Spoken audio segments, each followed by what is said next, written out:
باب الانتصار والانصراف عن اليمين والشمال وكان انس بن مالك ينفتل عن يمينه وعن يساره ويعود على من يتوقع ومن تعمد الانتصار عن يمينه.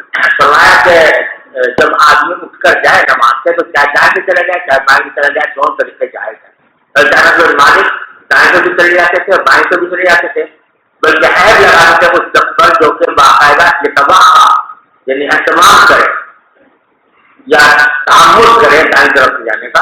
کہتے ہیں جب حضور اللہ تعالیٰ نے کوئی مقرر نہیں کیا تو خود اپنی طرف سے کوئی طریقہ مقرر کرنے کی کوئی ضرورت نہیں. جی وبه قال حدثنا ابو الوليد قال حدثنا شعبة عن سليمان عن عمارة بن عمير عن الاسود قال قال عبد الله لا يجعل احدكم من الشيطان شيئا من صلاته يرى ان حقا عليه ان لا ينصرف الا عن يمينه لقد رايت النبي صلى الله عليه وسلم كثيرا ينصرف عن يساره.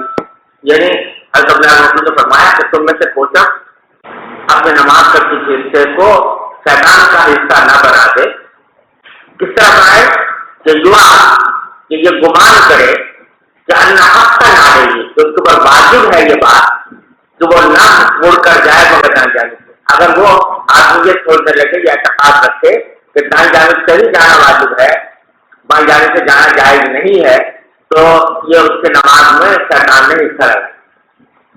کیوں؟ اس لیے کہ میں نے نبی کریم صلی اللہ علیہ وسلم کو کثرت سے دیکھا ہے کہ آپ بائیں طرف سے اٹھ کر تشریف لائے. صلی اللہ علیہ وسلم